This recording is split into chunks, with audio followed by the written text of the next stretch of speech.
देखो, आज के क्लास में मैं तुमको क्या पढ़ाऊंगा, लीजिंग। ओके, लीज जो लीज है, लीज के बारे में पढ़ाऊंगा। ओके, लीज के अंदर क्या है, देखो लीज जो होता है ना, ये एक इम्पोर्टेंट कॉन्सेप्ट होता है। नॉट ओनली अकाउंटिंग, फाइनेंस के अंदर भी बहुत ज्यादा पॉपुलर होता है। लेकिन लीज का मीनिंग तुमको पता होना चाहिए। लीज का मीनिंग क्या है, लीज जो लीजिंग ये क्या है, उसको कॉन्सेप्ट ऑफ लीजिंग तो मैं तुमको समझाऊंगा। उससे पहले लीज के, लीज LEAC, लीज का मीनिंग क्या है। ओके, देखो lease is a contract between the lessor and lessee. दोनों के बीच कॉन्ट्रैक्ट होता है, किस लिए, जो मीन्स जो लेसर होता है ना, वो legal owner of the asset होता है। जो लेसी होता है, ये यूजर ऑफ द एसेट होता है। एंड जो ये जो लेसी होता है ना, वो एसेट लीज में लेते हैं लेसर से, ओनर से, फॉर यूज करने के लिए। उसके बदले जो लेसी होता है, यूजर ऑफ द एसेट होता है, उसको क्या पेमेंट करता है, कुछ कंसिडरेशन, कुछ पेमेंट करता है फॉर यूजिंग देयर एसेट। कुछ जो पेमेंट कर रहा है कंसिडरेशन, उसको क्या बोलते हैं, लीज रेंटल। ओके, ये याद रख लीजिए। लीज क्या है, lease is a contract between the lessor and lessee. And ये लीज में क्या होता है, जो लेसर होता है ओनर होता है, और जो लेसी होता है ये यूजर ऑफ द एसेट होता है। एंड लेसी जो यूज करता है एसेट, उसलिए उसको पेमेंट करना पड़ेगा। उस पेमेंट को क्या बोलते हैं, यहाँ पे जो पेमेंट करना पड़ेगा उसको लीज रेंटल। देखो ये कॉन्सेप्ट ऑफ लीज, ओके, ये बहुत ज्यादा इंपॉर्टेंट है, कॉन्सेप्ट ऑफ लीज। ओके, यहाँ पे क्या होता है, leasing is a financing concept. यहाँ पे it is an arrangement between two parties, leasing company और lessor and the user and the lessee. देखो जो लीजिंग होता है ना, लीजिंग के अंदर क्या होता है, दो पार्टी होता है लीज के अंदर। एक लेसर होता है और एक लेसी होता है। ओके, जो लेसर होता है, okay, owner of the asset होता है, और उसको लीजिंग कंपनी भी बोलते हो। ओके, और जो यूजर होता है उसको लेसी बोलते हैं, और यूजर ऑफ द एसेट होता है। देखो जो लीजिंग, ये it is an arrangement between two parties, the leasing company और lessor and the user or lessee, whereby firming arranges in buying capital equipments for the use of the latter for the agreed period of time in return of payment for rent। देखो यहाँ पे क्या होता है, लेसी को user को एक capital equipment चाहिए। वो कैपिटल इक्विपमेंट का मतलब क्या है, जो हाई कॉस्ट एसेट होता है। ओके, जिसको ये लेसी जो यूज जिसको चाहिए ये एसेट, वो परचेज करेगा तो ये बहुत ज्यादा कॉस्ट होता है, इसलिए उसका बहुत मीन्स रेगुलर उसका यूज नहीं होता है, बहुत लेस यूज होता है उसके लिए। इसलिए एक वन टाइम वो परचेज करने के बाद क्या होगा, वो काम खत्म होने के बाद उसके पास क्या इतना हाई कॉस्ट का एसेट उसके पास ब्लॉकेज होके कैपिटल रह जाएगा। इसलिए जो लेसी होता है बा यूजर होता है, उन्होंने सोचता है जो एसेट जिस ओनर के पास है, कोई भी ओनर, वहां से हम रेंट से ले लेते हैं। रेंट से लेके हम उसको रेंट प्रोवाइड करेंगे, क्योंकि हम उसको परचेस करने से हमारा ह्यूज अमाउंट क्या ब्लॉकेज होके वहां पे रह जाएगा। लेकिन हम जितने यूज करेंगे एसेट जो हम लीज के अंदर लेके, उतना ही पैसा दे देंगे। ओके, उसको बोलते हैं लीज रेंटल। देखो यहाँ पे क्या होता है, हम एक स्पेसिफिक टाइम पीरियड के लिए उसको लेके आते हैं। ओके, देखो यहाँ पे देखो, लीज होता है कॉन्ट्रैक्ट बिटवीन द लेसर, जो ओनर ऑफ द एसेट होता है, एंड जो लेसी होता है यूजर ऑफ द एसेट होता है। अंडर द कॉन्ट्रैक्ट जो लेसर होता है gives right to use asset to the lessee over a agreed period of time for a consideration called lease rental। देखो lease contract between lessor and lessee होता है, और जो लेसर होता है ओनर होता है एसेट का, एंड ये क्या करता है, लेसी को यूज करने के लिए एसेट देते हैं under as per the contract. And lessor जो होता है gives right to use the asset lessee over a agreed period of time for a consideration. देखो जो ओनर होता है वो एसेट यूज करने के लिए लेसी को देते हैं, लेकिन उसके बदले कुछ पैसा लेते हैं। उस पैसा जो लेते हैं यूजर से और लेसी से, उसको लीज रेंटल बोलते हैं। देखो यहाँ पे जो लेसी होता है pays lease rental to the lessor at regular intervals as per the agreement. ये डेली बेसिस में हो सकता है, मंथली बेसिस में, क्वार्टरली बेसिस में और ईयरली बेसिस में हो सकता है। ओके, यहाँ पे क्या होता है, eight the end of lease contract, जब उस डेट कंप्लीट हो जाएगा, okay, means maturity period complete, lease agreement complete हो जाएगा, मीन्स हम 2 इयर्स के लिए लीज में ले लिया कोई एसेट को, ओके, वो एसेट का लाइफ खत्म हो जाएगा, 2 इयर्स लीज कॉन्ट्रैक्ट खत्म हो जाएगा, तो एसेट को रिटर्न करना पड़ेगा लेसर को, ओके, जो ओनर होता है। ओके, ये बहुत ज्यादा इंपॉर्टेंट होता है। देखो उसके बाद हमने और जो लिस्ट बहुत सारा डेफिनेशन है उसको हम डिस्कस कर लेते हैं। ओके, देखो डिक्शनरी ऑफ बिजनेस मैनेजमेंट के हिसाब से जो लीज होता है ना, is a form of contract transforming the use of occupancy of the land, space, structure or equipment in consideration of a payment usually in the form of rent। देखो यहाँ पे लीज एक कॉन्ट्रैक्ट होता है, form means types of contract होता है for transforming the use of the land, space, structure, equipment, mean जो भी कैपिटल एसेट है उसको ट्रांसफर किया जा सकता है इन कंसीडरेशन, पैसा से, फ्री में उसको यूज करने के लिए नहीं दिया जाएगा, usually in the form of rent, वो पैसा के बदले दिया जाता है, उसको रेंट बोलते हैं। ओके, ये डिक्शनरी ऑफ बिजनेस मैनेजमेंट के हिसाब से लीज का डेफिनेशन। उसके बाद जेम्स सी वैन हॉर्न के हिसाब से एक क्या डेफिनेशन दिया है, lease is a contract whereby the owner of the asset, जो होता है लेसर होता है, ग्रांट्स टू अनदर पार्टी, जो लेसी होता है, to the exclusive right to use the asset usually for an agreed period of time in returns of payment of rent, rent हिसाब से देते हैं। ओके, उसके बाद और एक डेफिनेशन पढ़ लेते हैं, equipment leasing association of UK, उन्होंने ये डेफिनेशन दिया है, ये contract between the lessor and lessee for the hire of a specified asset selected for manufacturer और vendor of such asset by the lessee, and the lessor retains the ownership of the asset, lessee has the possession and use of the asset or payment is specified return over a period of time। देखो आज पर तो equipment leasing association of U K उन्होंने define किया है जो contract होता है लेसर लेसी के बीच, okay, for the hire rent में एक स्पेसिफाइड एसेट लेने के लिए मैन्युफैक्चरर और सेलर से,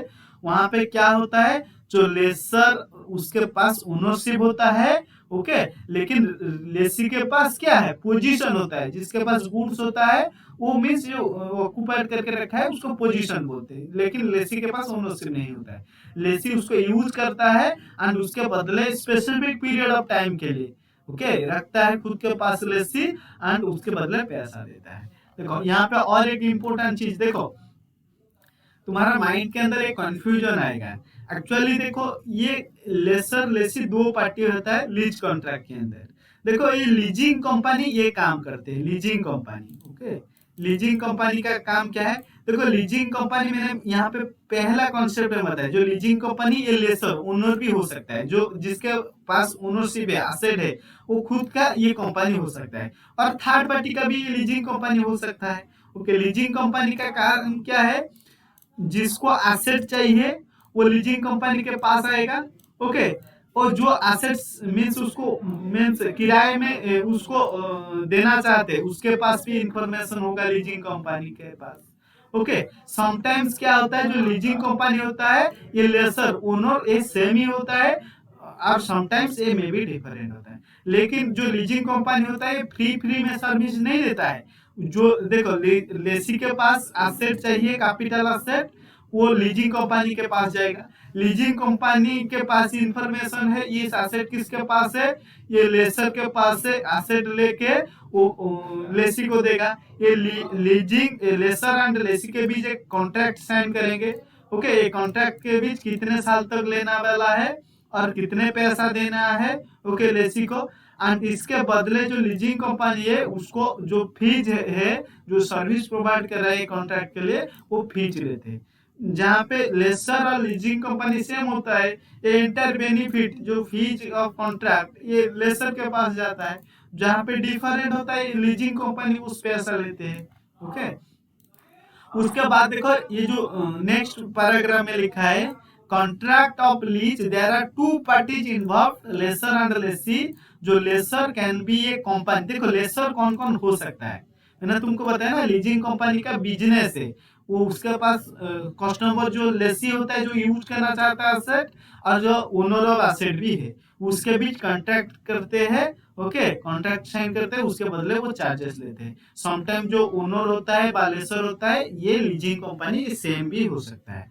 देखो यहाँ पे देखो, जो दो पार्टीज होता है लीज के अंदर, टू पार्टीज, एक लेसर लेसी, लेकिन जो lessor can be a company, lessor कौन कौन हो सकता है, जो ओनर कंपनी हो सकता है, कोऑपरेटिव सोसाइटी हो सकता है, पार्टनरशिप फार्म हो सकता है, इंडिविजुअल मैन्युफैक्चरिंग और अलाइड एक्टिविटी, ये सब क्या है, ये सब लोग लेसर ओनर हो सकते हैं। Company, cooperative society, partnership firm, individual manufacturing company और अलाइड एक्टिविटीज। लेकिन लेसी कौन कौन लोग हो सकता है, जो लेसी, मैंने यूजर ऑफ द एसेट बता रहा हूँ, जो यूज करना चाहते हैं asset, the lessee can be even a doctor or any specialist who use costly equipment for the practice of his profession.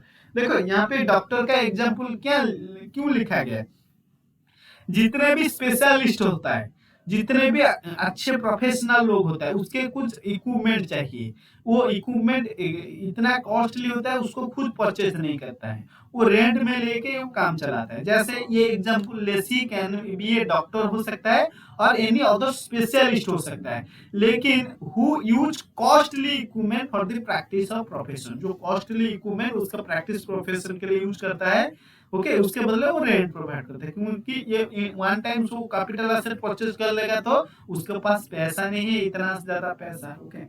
उसके बाद ये लीजिंग, लीज का काम क्या है, ये लीजिंग का काम क्या है, ये leasing as a source of finance, ये पैसा प्रोवाइड करता है। ओके, तुम्हारा पास पैसा नहीं है लेकिन तुम किराए में लेके यूज कर सकते हो। Okay, leasing, leasing is an important source of finance for the lease and the leasing companies finance. जो लीजिंग कंपनी है ना, वो क्या क्या फाइनेंस कर सकता है, ओके, क्या क्या मदद कर सकता है।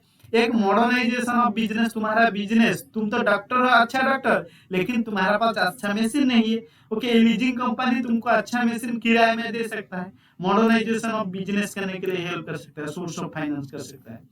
बैलेंसिंग इक्विपमेंट प्रोवाइड कर सकता है, car, scooter, other vehicles and durables product provide कर सकता है। Items entitled to 100% to 50% depreciation, यहाँ पे भी चार्ज किया जा सकता है। Asset which are not being financed by bank and institution, तुमको बैंक, फाइनेंशियल इंस्टीट्यूशन पैसा नहीं दे रहा है, तुम ये लीज एग्रीमेंट के थ्रू जाके एसेट लेके किराए में तुम यूज कर सकते हो। ये लीजिंग कंपनी ये फाइनेंस कर सकता है एक स्पेशलिस्ट और प्रोफेशनल को, जिसको चाहिए, उसके बदले फ्री फ्री में नहीं करता है, कुछ पैसा लेता है। ओके, लीजिंग मीन्स जो सर्विस प्रोवाइड करता है लीजिंग कंपनी। ओके, उसके बाद कौन कौन सा steps involve in leasing transaction, कौन कौन सा स्टेप फॉलो किया जाता है लीजिंग ट्रांजैक्शन के अंदर।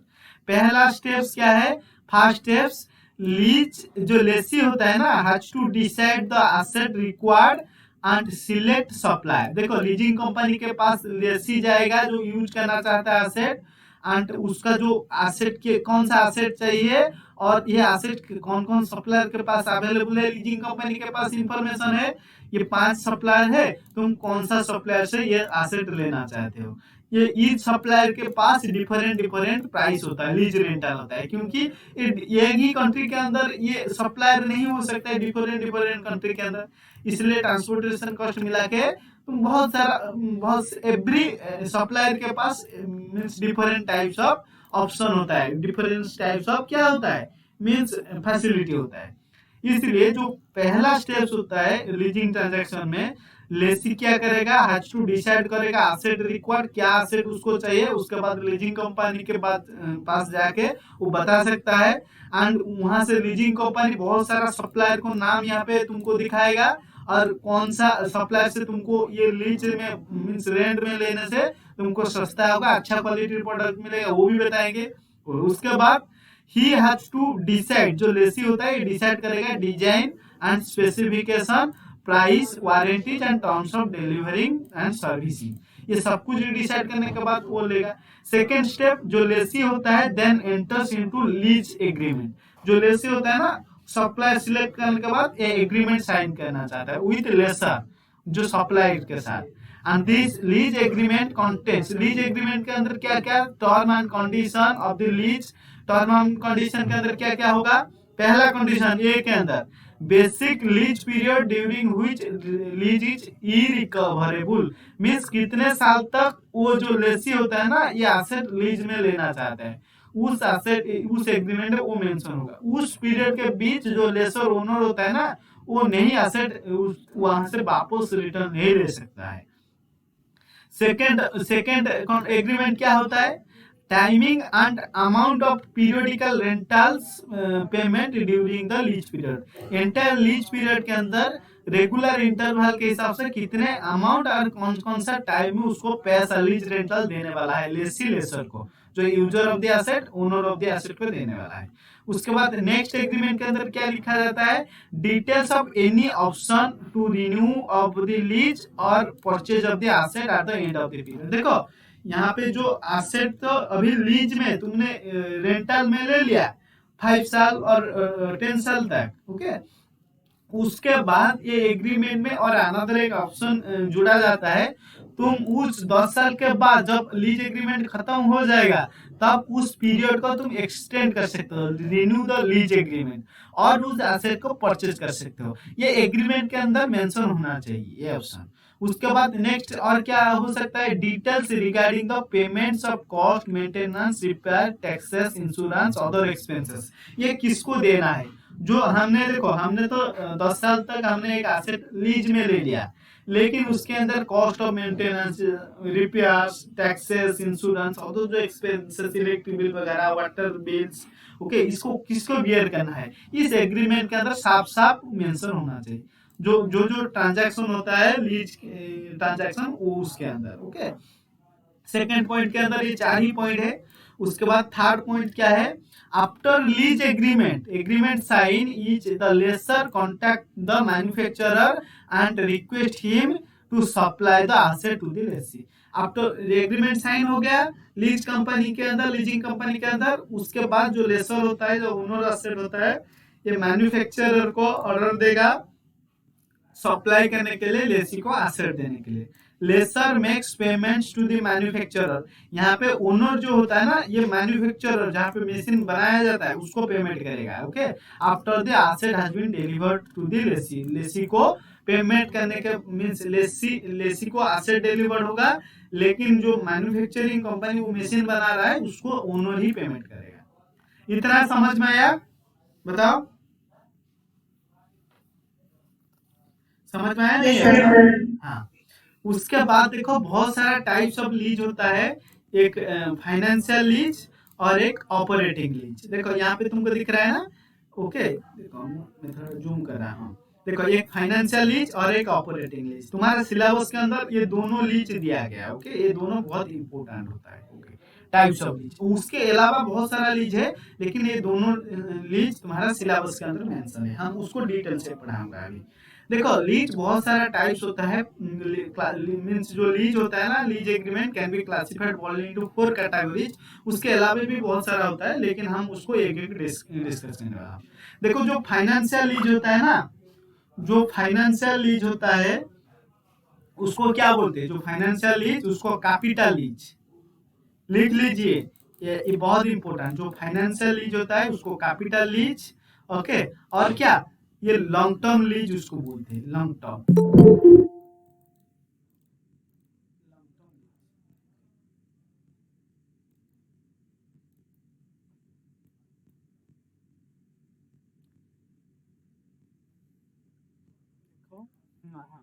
देखो फाइनेंशियल लीज जो होता है, फाइनेंशियल लीज उसको कैपिटल लीज और लॉन्ग टर्म लीज वहां पे होता है। देखो ये financial lease is also known as capital lease, long term lease, okay, net lease और क्लोज लीज होता है। देखो फाइनेंशियल लीज का कितना ज्यादा नेम है यहाँ पे देख लीजिए। देखो फाइनेंशियल लीज का क्या क्या नेम है, financial lease is otherwise known as capital lease, long term lease, okay, net lease और close lease. In financial lease के अंदर क्या होता है, लीज जो लेसी होता है select the equipments and settle the price, ये राइस नहीं है price, okay, price and terms of sale and arranges with a leasing company to buy it.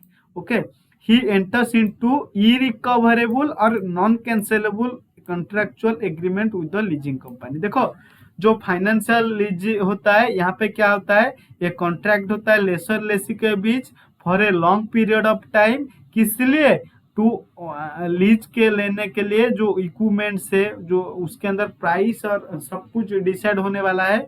लेकिन एक बार एक फाइनेंशियल लीज को अदर टर्म में कैपिटल लीज और लॉन्ग टर्म लीज क्यों बोला गया, once you have sign agreement you can not cancel the agreement, तुमको कैंसिल कर दिया भी तुमको फुल पैसा देना ही होगा।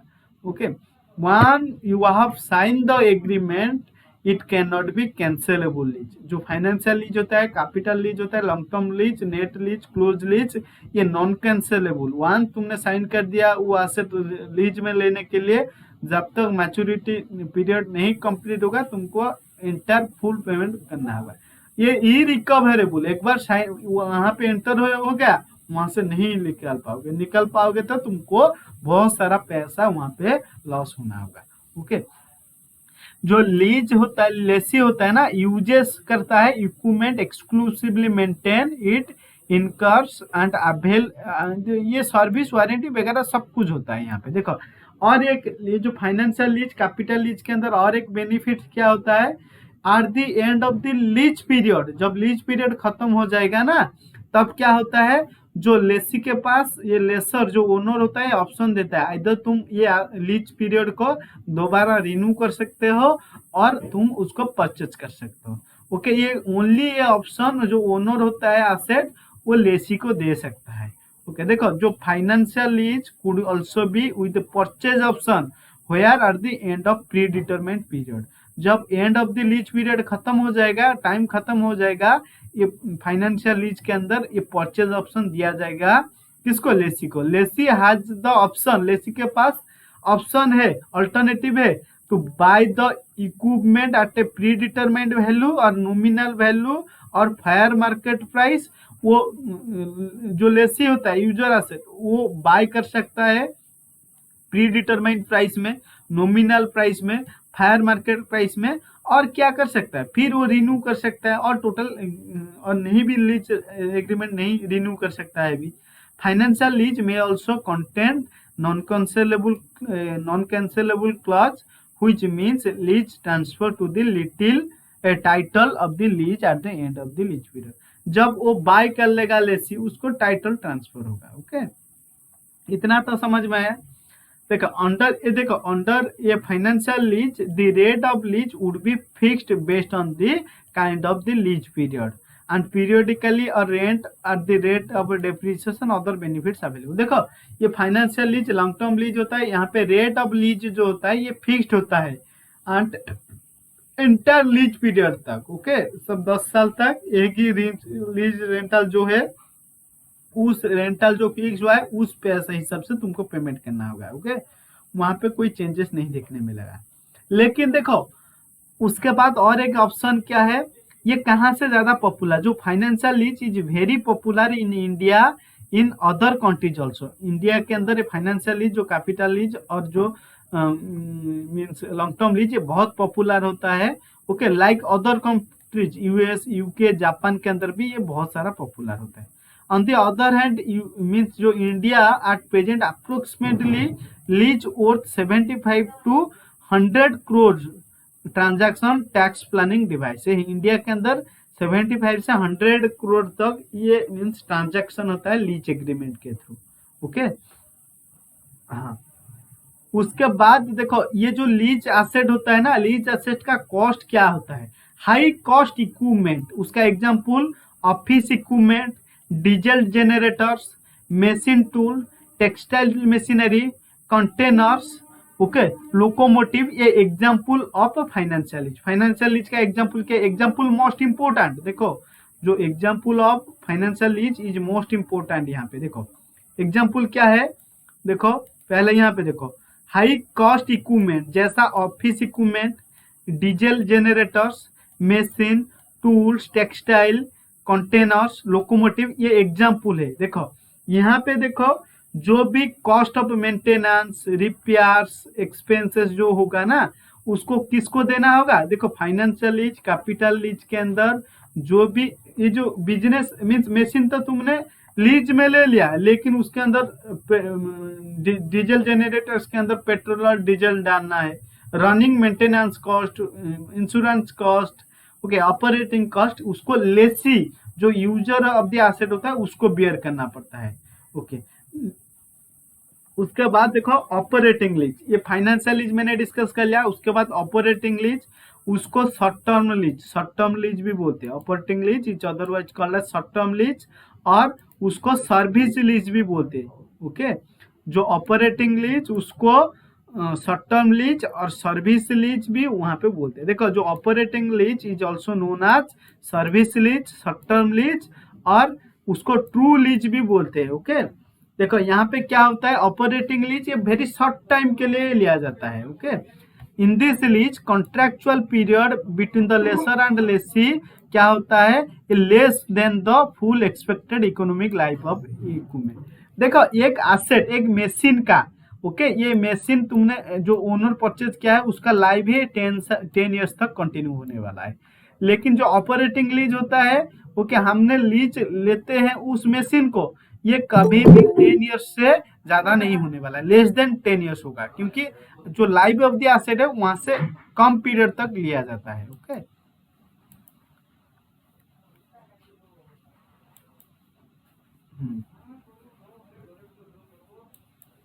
देखो यहाँ पे साफ साफ लिखा है, जो एग्रीमेंट होता है लेसर लेसी के बीच, ये लेस देन होता है full expected economic life of the equipment, जो भी एसेट उसका जो टोटल एक एसेट सपोज मशीन 10 ईयर्स तक ये काम कर सकता है, लेकिन हम 10 ईयर्स से ज्यादा उसको लीज में ले जाओगे तो वो क्या हो जाएगा, लॉन्ग टर्म लीज हो जाएगा।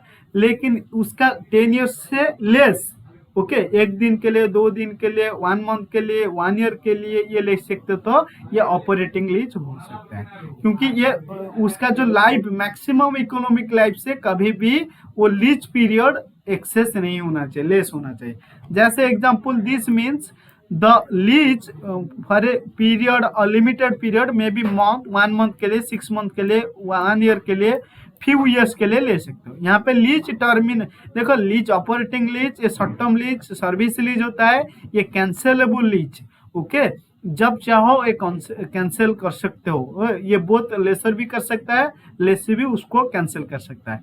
यहाँ पे जो ऑपरेटिंग और मेंटेनेंस, इंश्योरेंस कॉस्ट, इसको किसको बियर करना पड़ता है, जो लेसर होता है, जो ओनर होता है ऑफ द एसेट, उसको बियर करना पड़ता है। Okay, lease is a terminology giving the stipulated notice as per the agreement. Normally जो लीज रेंटल होता है higher as compare to other lease. Okay, देखो यहाँ पे शॉर्ट पीरियड तो होता है, मैंने तुमको बताया। वहां पे देखो ये जो लेसर होता है does the service like handling, warranty, claims, paying tax, seedling and performing maintenance, keeping complete records of lease. इस जितने भी कॉस्ट ऑफ एक्सपेंसेस होता है ना, ऑपरेटिंग एक्सपेंसेस, ये लेसर को बियर करना पड़ता है। यहाँ पे देखो मैंने बताया ये नॉन सॉरी ये कैंसलेबल हो सकता है। यहाँ पे जो ऑपरेटिंग मेंटेनेंस, जो फ्यूल वगैरह एक्सपेंसेस, ये लेसर को बियर करना पड़ता है, ये शॉर्ट टर्म के लिए होता है। उसके बाद उसका एग्जाम्पल देख लीजिए, देखो कंप्यूटर्स, ये ऑपरेटिंग लीज, कंप्यूटर्स तुमने 1 मंथ के लिए रेंट में ले लिया। Okay, copy machine and other office equipment, vehicles, जो materials handling equipments etc which sensitive are obsolete। Okay, यहाँ पे जो कंप्यूटर, कॉपी मशीन, ये सब इक्विपमेंट तुमने, तुम्हारे 1 मंथ के लिए चाहिए, 1 मंथ के लिए तुमने रेंट में लेके काम चलाया, उसके बाद रिटर्न वापस कर दिया। Okay, where the lease is intended to tiding the temporary problem, ये टेम्पोररी प्रॉब्लम का सॉल्यूशन। तुमको सपोज एक पिकनिक जाना है, एक मीन्स वहां पे तुम एक बाइक हायर करके एक दिन के लिए तुम जा सकते हो, ओके, यूज कर सकते हो। लेकिन ये बाइक का जो मेंटेनेंस, जो भी एक्सपेंसेस वगैरह होगा, बाइक सपोज मीन्स बीच में जर्नी करने के टाइम में खराब हो गया, तो वो खराब तो तुम इमीडिएटली पैसा दे उसको रिपेयर कर सकते हो, लेकिन उसको पैसा ओनर को देना ही होगा। ओके, हाँ, यहाँ पे जो ऑपरेटिंग लीज और शॉर्ट टर्म लीज के बीच हम डिफरेंस देख लेते हैं कि ये कि बहुत ज्यादा इंपॉर्टेंट है, ये तुम्हारा एग्जाम के अंदर भी आएगा। ओके, फाइनेंशियल लीज और ऑपरेटिंग लीज। देखो जो फाइनेंशियल लीज होता है, ये financial lease is like an installment loan installment loan होता है, यहाँ पे क्या होता है, it is a legal commitment to pay for the entire cost of the equipment plus interest over a specified period of time. देखो यहाँ पे क्या होता है, lease commits to a series of payments which total exceed the cost of equipment. देखो तुमने ये जो फाइनेंशियल लीज होता है ना, यहाँ पे क्या होता है, इंस्टॉलमेंट लोन से तुम ये एसेट को ले सकते हो लीगल कमिटमेंट के थ्रू। ओके, कॉस्ट यहाँ पे ये जो तुमको क्या पेमेंट करना होता है, means cost of the equipment, उसके साथ साथ इंटरेस्ट भी प्रोवाइड करना है स्पेसिफिक पीरियड ऑफ टाइम के लिए।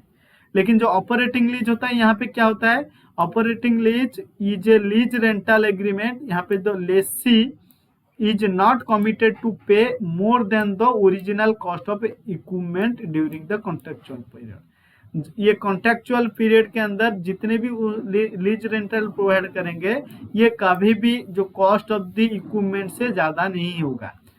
उसके बाद सेकंड डिफरेंस हम देख लेते हैं, फाइनेंशियल लीज के अंदर इट एक्सक्लूड्स, इसके अंदर इंक्लूड नहीं किया जाता है, बाय एक्सक्लूड किया जाता है प्रोविजन ऑफ मेंटेनेंस टैक्सेस और एक्सपेंस सेपरेटली, ये लेसी को देना पड़ता है। मैंने ये चीज़ बताया। और जो फाइनेंशियल लीज है, कैपिटल लीज, यहाँ पे जो भी मेंटेनेंस टैक्सेस इंश्योरेंस वगैरह एक्सपेंसेस होगा, वहाँ पे लेसी यूजर को देना ही पड़ेगा। जो ऑपरेटिंग लीज में provides maintenance expenses taxes lessor को, ओनर को देना होगा ऑपरेटिंग लीज में।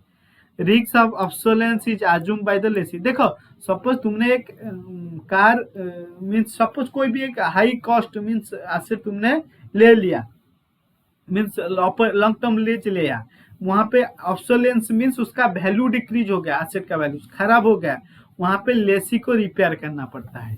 ओके, जैसे तुमने एक बिल्डिंग को 50 ईयर्स तक लीज में ले लिया, 50 ईयर्स के अंदर जो मेंटेनेंस कॉस्ट होगा बिल्डिंग के प्लास्टर वगैरह, उसको जो यूजर ऑफ दी कंपनी है उसको बियर करना पड़ेगा। लेकिन ऑपरेटिंग लीज में क्या होता है, जो leasing company assumes risk of obsolescence, जो भी खराब होगा एसेट के अंदर वो जो लेसर ओनर देगा। देखो यहाँ पे जो next difference, contract period ranges from the medium to long term. जो financial lease contract period medium to long term होने वाला है, लेकिन contract period ranges from intermediate to short term होने वाला है ऑपरेटिंग लीज में।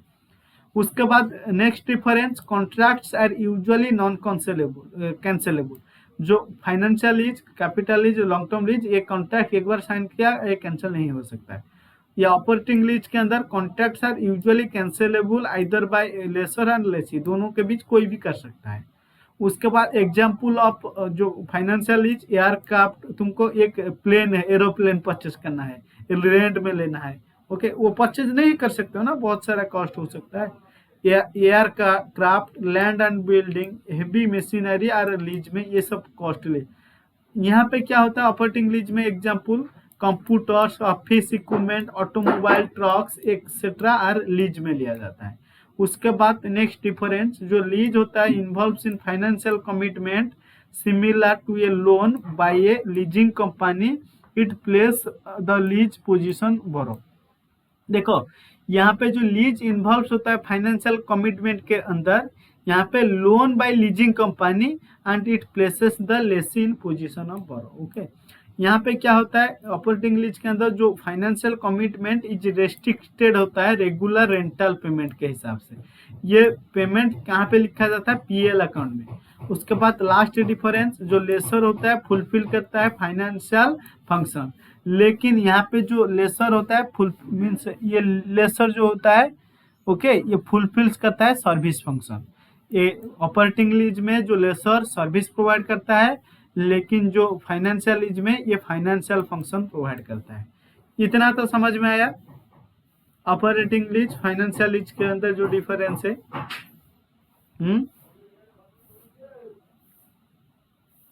समझ में आया नहीं है, बताओ। Yes sir. उसके बाद और एक टाइप से leverage lease. Leverage means loan में, क्रेडिट में कैसे लीज होता है। देखो लिवरेज लीज के अंदर क्या होता है, ये याद रख लीजिए। लिवरेज लीज देखो, जो ये बेसिकली हाई कॉस्ट एसेट को हम लीज में ले सकते हैं, ओके, क्योंकि हमारा पास इतना पैसा नहीं उसको परचेस करने के लिए। जैसा ये लिवरेज लीज के अंदर 3 पार्टीज होता है, एक लेसर, एक लेसी और लेंडर्स बा फाइनेंशियल इंस्टीट्यूशन बा बैंकर्स होता है। थर्ड पार्टी जो होता है एक लेसर, लेसी और एक थर्ड पार्टी। थर्ड पार्टी कोई भी हो सकता है, लेंडर हो सकता है जो लोन प्रोवाइड करता है, वो फाइनेंशियल इंस्टीट्यूशन, बैंक, कोई भी हो सकता है। लेकिन यहाँ पे जो लिबरलीज के अंदर यहाँ पे जो लेसर जो ओनर होता है ना, ओनली एक एसेट का कॉस्ट है 100 करोड़, वहां से 25 करोड़ ओनर को देना पड़ता है और रेस्ट ऑफ जो पैसा होता है वो फाइनेंसर बा थर्ड पार्टी उसको पेमेंट करता है ऑन बिहाफ ऑफ लेसर।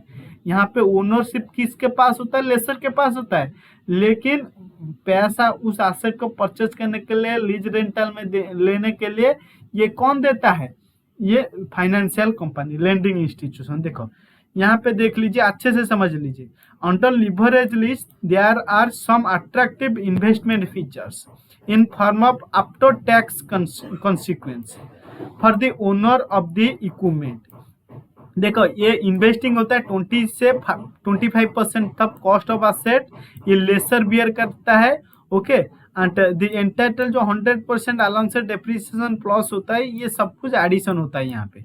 देखो उसके बाद उसका एग्जाम्पल देख लीजिए, जो leverage lease is use for financing those asset which require huge capital outlay, जहाँ से ज्यादा पैसा चाहिए। The outlet for purchase cost of asset generally varies 50 lakh से 2 करोड़ के बीच। इकोनॉमिक लाइफ उसको 10 ईयर से ज्यादा होना चाहिए। जो हमने huge cost means high cost, high capital outlay asset बोल रहे हैं, उसका कॉस्ट कहाँ से कहाँ वैरी होने वाला? 50 लाख से 2 करोड़ के बीच होने चाहिए। लेकिन उसका इकोनॉमिक लाइफ, ये कितने साल तक ये एसेट काम कर सकता है? 10 ईयर्स, मिनिमम 10, मैक्सिमम हो सकता है। जैसे यहाँ पे 50 लाख से 2 करोड़, 2 करोड़ से ज्यादा भी हो सकता है, कोई दिक्कत नहीं। लेकिन यहाँ पे 3 पार्टी होता है, lessee, lessor and lender. Lender जो होता है वो जो बैंकर्स होता है, फाइनेंशियल इंस्टीट्यूशन होता है, ये होता है। देखो यहाँ पे कौन कौन सा एसेट यहाँ पे लिवरेज लीज के अंदर लिया जाता है। Leverage lease a wide range of equipment such as rail road, rail पट्टी बिछाने के लिए जो इक्विपमेंट परचेज किया जाता है, rail road, rolling stock, coal mining, electricity generating plants, pipeline, ship बनाने के लिए, ये सब लोन, ये लीज लिया जाता है, लिवरेज लीज। ये सब इक्विपमेंट कितना कॉस्टली होता है? Rail roads, rolling stock, coal mining के लिए, इलेक्ट्रिसिटी जनरेटिंग प्लांट्स बनाने के लिए, पाइपलाइंस के लिए, शिप बनाने के लिए, ये कितना कॉस्ट होगा? उसके बाद और एक टाइप्स ऑफ लीज है सेल एंड लीज बैक। देखो सेल एंड लीज बैक क्या है यहाँ पे समझ लीजिए। देखो सेल एंड लीज बैक के अंदर देखो एक लेसर है, यहाँ पे समझ लीजिए, एक लेसर है, ओके, और एक लेसी है। ओके, जो लेसर है ये ओनर होता, पहले ओनर था। देखो लेसर, उन्होंने सोचा मेरे पास ओनरशिप है तो हमको ओनली लीज रेंटल मिलेगा। हमने ये नहीं किया क्या, उसका बहुत सारा जो उस एसेट परचेज के अंदर पैसा इन्वेस्टमेंट किया है, उसको वो प्रिंसिपल अमाउंट रिकवरेबल चाहता है, मीन्स लिक्विडिटी चाहता है। ये किस लिए? Sale and lease back liquidity purpose के लिए यूज होता है। इसका मतलब जो पहले ओनर था उन्होंने बेच दिया, ओके, थर्ड पार्टी को बेच दिया। बेच दिया मीन्स ओनरशिप जो पहले ओनर था, लेसर था, उसके पास ओनरशिप चला गया थर्ड पार्टी के पास, थर्ड पार्टी लेसर हो गया।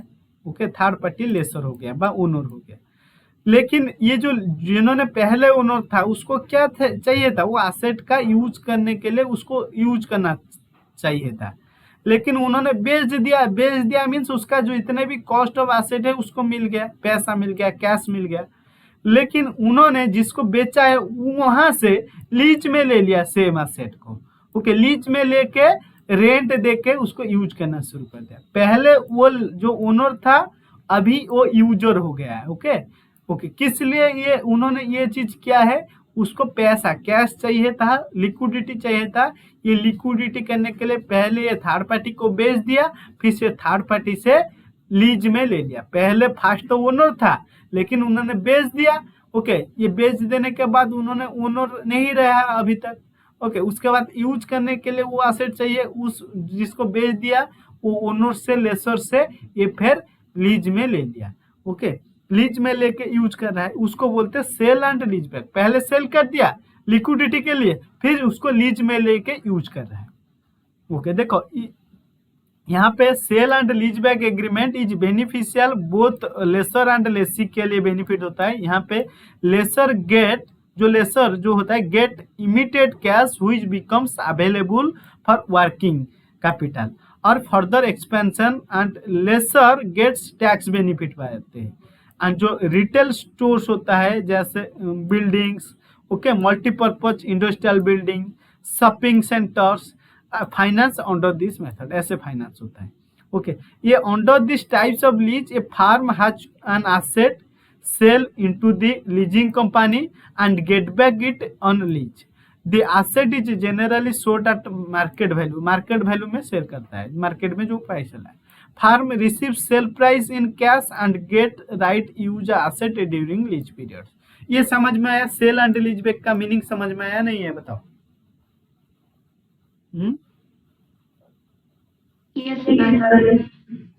उसके बाद और एक टाइप्स ऑफ लीज क्या है क्रॉस बॉर्डर लीज। देखो क्रॉस बॉर्डर देखो ये क्रॉस बॉर्डर लीज को इंटरनेशनल लीजिंग बोलते हैं। इंटरनेशनल देखो cross border lease is known as international leasing known as transnational leasing. Cross border lease का अनदर नेम क्या है? अभी कोई ज्वाइन हो रहा है क्या क्लास एंड होने के टाइम में? ओके देखो ये क्रॉस बॉर्डर लीज को इंटरनेशनल लीजिंग बोलते हैं और ट्रांसनेशनल लीज बोलते हैं। मींस जो लेसर होता है ओनर ऑफ द एसेट एक कंट्री के अंदर है, जो यूजर ऑफ द एसेट और दूसरे कंट्री के, ये दोनों कंट्री का लेसर और ओनर और यूजर के बीच कॉन्ट्रैक्ट साइन होता है, उसके बाद ये कॉन्ट्रैक्ट एग्जीक्यूटेड होता है, उसको क्रॉस बॉर्डर लीज बोलते हैं। Okay cross border lease international leasing होता है known as transnational leasing. It relates to the lease transaction between lessor and lessee domicile in different countries and include exporting leasing। Okay, यहाँ पे exporting leasing होता है। Lessor may be one country and lessee may be another country। Illustrate a leasing company USA makes available Airbus and lease Air India। तो ये दो country उसको cross border lease बोलते हैं। मीन्स जो लेसर होता है ओके ये एक कंट्री का होता है, जो यूजर ऑफ द एसेट एक दूसरे कंट्री, जैसे यहाँ पे जो यूएस मेक बनाता है एयरबस बनाता है, लेकिन उसको लीज में इंडिया एयर इंडिया उसको लीज के लेते हैं कॉन्ट्रैक्ट में, उसको क्रॉस बॉर्डर लीज बोलते हैं। ओके ये समझ में आया।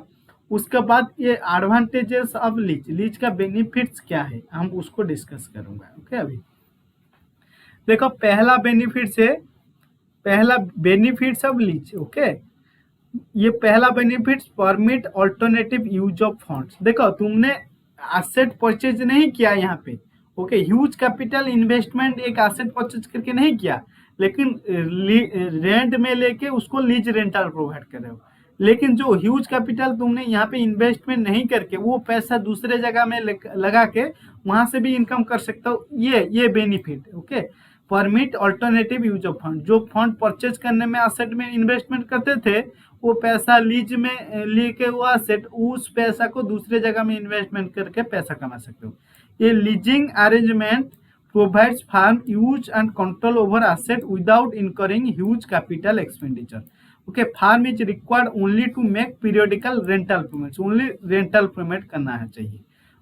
उसके बाद सेकेंड बेनिफिट क्या? फास्टर एंड चीपर क्रेडिट, ये बहुत जल्दी मिल जाता है एंड चीपर क्रेडिट, बहुत ज़्यादा कॉस्ट नहीं तुमको बेयर करना है।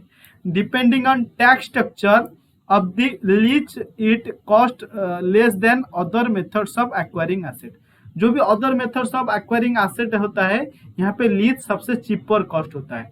यहाँ पे टैक्स डिडक्टेबल, जो लीज रेंटल कॉस्ट होता है ना उसके ऊपर तुमने जो खर्चा किया है ना उसको टैक्स डिडक्टेबल मीन्स टैक्स जितना है उसको माइनस किया जाता है, मीन्स टैक्स बेनिफिट मिलता है लीज कॉन्ट्रैक्ट करने से।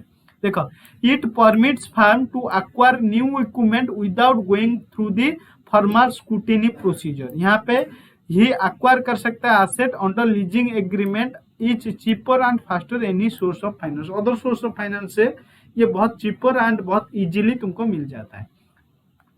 ये नेक्स्ट बेनिफिट फ्लेक्सिबिलिटी। देखो जो लॉन्ग टर्म लीज होता है ये क्या होता है, ये तुम कैंसिल नहीं कर सकते, लेकिन जो शॉर्ट टर्म ऑपरेटिंग लीज है वहां पे कैंसिल कर सकते हो। फ्लेक्सिबिलिटी, तुमको मीन्स बहुत सारा फ्रीडम मिलता है यहाँ पे। देखो, लीजिंग अरेंजमेंट्स में be tailored to the lessee and needs more easily ordinary financing। देखो, जो lease rentals can be structured to match the lease cash flow. यहाँ पे देखो, ये जो lease flexibility means lessor lessee दोनों बैठ के बातचीत करेंगे। लेसी बोलेगा, जो यूज करेगा, मैं इतना मंथली तुमको लीज रेंटल दूंगा, लेसर बोलेगा ना इतना नहीं इतना देना है। ये दोनों के बीच अंडरस्टैंडिंग से ये लीज एग्रीमेंट साइन होता है। मीन्स टेलरमेंट्स, उनको जो चीज चाहिए, जो कन्वीनियंट होगा, उसको हिसाब से ये डिजाइन करते हैं। ओके, बैंक वगैरह में क्या होता है, तुमने लोन लेने के लिए बैंक का जो रूल होता है तुमको फॉलो करना पड़ता है। यहाँ पे ऐसा नहीं होता है, दोनों लेसर लेसर का कन्वीनियंट के हिसाब से उसको डिजाइन किया जाता है। उसके बाद अनदर बेनिफिट क्या है, जो फैसिलिटेट एडिशनल बोरोइंग, ये एडिशनल बोरोइंग फैसिलिटी प्रोवाइड करता है। ओके, लीजिंग कंपनी जो लीजिंग होता है में increase long term ability to acquire funds. Lease can be utilize more funds of working capital needs के लिए भी यूज हो सकता है। और lease can go additional borrowings in case of needs arise. जितना लीज लिया, फिर तुमको चाहिए फिर एक बार लीज ले सकते हो। ओके, उसके बाद प्रोटेक्शन अगेंस्ट ऑब्सोलेंस। देखो, प्रोटेक्शन ऑफ ऑब्सोलेंस मतलब एक तुमने एक दिन के लिए एक बाइक लीज में लिया है, रेंट में लिया है, वो बाइक खराब हो गया, ये उसका खर्चा किसको देना होगा, उसका ओनर को देना है। क्योंकि operating lease short term lease के अंदर obsolescence of asset means asset खराब हो गया, ये एक दिन के लिए लिया, वो खराब इंटर उसका मीन्स वो एसेट का इंटर कॉस्ट बियर कर सकता है क्या, जो यूज कर रहा है, नहीं। ओके, उसको किसको देना है, जो ओनर को देना है।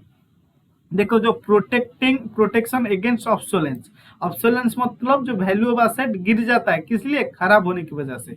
तुमने आज लिया, कल खराब हो गया, 2 दिन के लिए तुमने रेंट में लिया था, लेकिन उसका कॉस्ट किसको बियर करना होगा, उसका कॉस्ट लेसर को बियर करना होगा, ओनर, एंड उसके बदले इमीडिएटली जो यूजर है उसको अनदर एक एसेट प्रोवाइड करना चाहिए। देखो, ये firm can avoid risk obsolescence by entering operating lease agreement.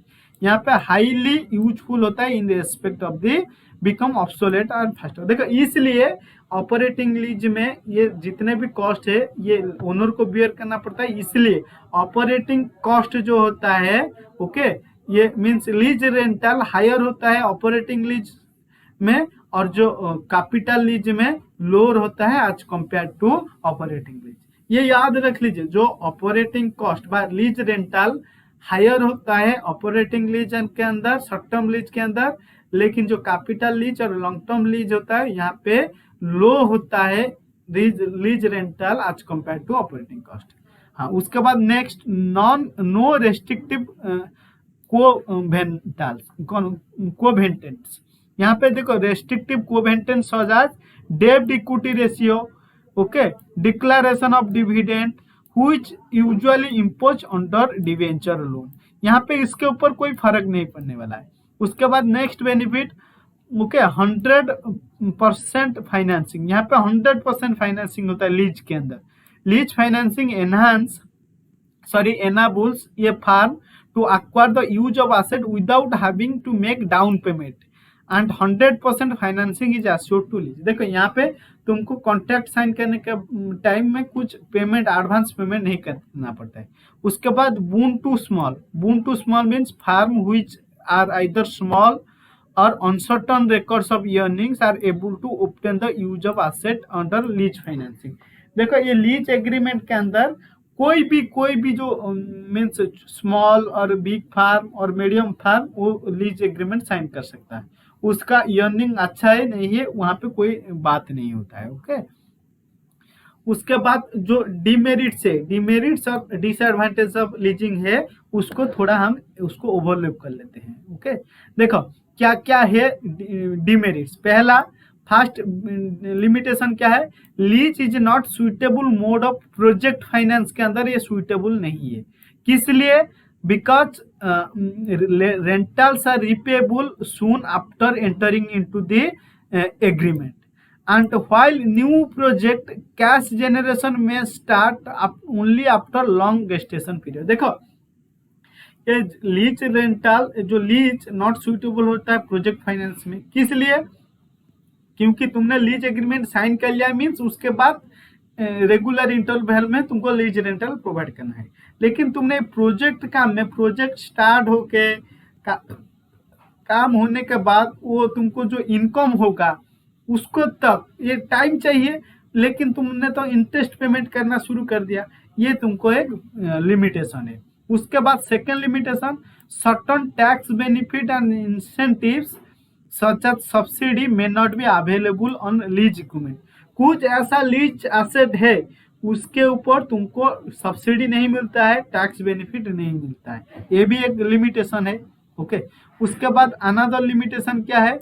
The value of real asset as such land and building में इंक्रीज ड्यूरिंग लीज पीरियड। देखो, तुमने जो एसेट लीज में लिया है उसका एसेट जो लैंड का वैल्यू ऑलवेज इंक्रीज होता है, कभी डिक्रीज नहीं होता है, उसका वैल्यू इंक्रीज होता है लीज पीरियड के अंदर।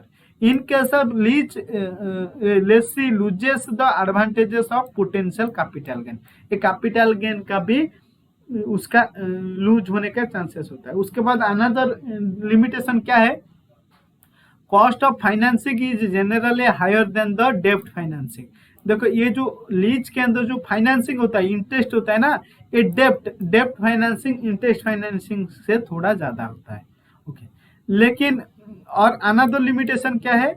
ए manufacturer who wants to discontinue a particular line of business will not position to terminate the contract except by paying heavy penalty. It is owned asset, manufacturer can sell equipment at his will। देखो, यहाँ पे एक manufacturer उन्होंने उसका एक unit को discontinue करना चाहता है, लेकिन वो एसेट उसको क्या कॉन्ट्रैक्ट में लिया है, लेकिन जब तक ये कॉन्ट्रैक्ट कंप्लीट नहीं हो रहा है तब तक ये भी डिसकंटिन्यू नहीं कर सकता। डिसकंटिन्यू कर दिया भी, उसको पेमेंट करना होगा। उसके बाद अनदर एक लिमिटेशन क्या है? If the lessee is not able to pay rentals regularly, the lessor would suffer a loss, particularly when the asset is sophisticated on or less liquid। देखो, यहाँ पे लेसी रेगुलरली रेंटल नहीं पे कर रहा है, तो लेसर को सफर करना है, क्योंकि ये कॉस्ट ऑफ एसेट बहुत ज्यादा होता है, सोफिस्टिक एडवांस टेक्नोलॉजी एसेट होता है, उसको लॉस किसको बियर करना पड़ेगा? लेसर को, ओनर को बियर करना होगा, लेसी नहीं देगा तो। ओके, उसके बाद अनदर डिमेरिट्स क्या है? In case of lease agreement it is the lessor who has purchase the asset from the supplier and not the lessee. देखो, in case of lease agreement में जो लेसर होता है ना, ओनर होता है, वो भी परचेज करता है एसेट सप्लायर से, नॉट लेसी से परचेज करता है। ओके, सप्लायर मीन मैन्युफैक्चरर से परचेज करता है। Hence the lessee himself not entitled to protection in case of supplier commits breach the warranties of the lease. देखो, यहाँ पे क्या होता है, जो ओनर होता है ना, उन्होंने भी तीसरे पार्टी से लोन में एसेट परचेज किया है और थर्ड पार्टी जो लेसी को उसको यूज करने के लिए दे दिया। यहाँ पे लेसी उसको पेमेंट नहीं कर रहा है, मीन्स लेसर भी उसका सप्लायर को नहीं पेमेंट कर पाएगा। ओके, यहाँ पे सब ब्रीच मतलब कॉन्ट्रैक्ट जो हो साइन किया है उसको वायोलेट कर रहा है, नहीं मान रहा है। अनदर लिमिटेशन क्या है? In the absence of exclusive law dealing with the lease transaction several problems crop up between the lessor and lessee resulting unnecessary complication and avoidable tension। देखो, यहाँ पे कोई एब्सेंस ऑफ एक्सक्लूसिव लॉ, कोई law नहीं है, act नहीं है, lease rental व लीज ट्रांजैक्शन के अंदर कोई डिस्प्यूट हो जाए तो वो लेसर लेसी के बीच कैसे सॉल्व होता है, ये नहीं होगा तो ये बहुत सारा डिफिकल्ट फेस करना होगा। ओके, इतना ही था लीज के अंदर, हमने डिटेल सब कुछ चीज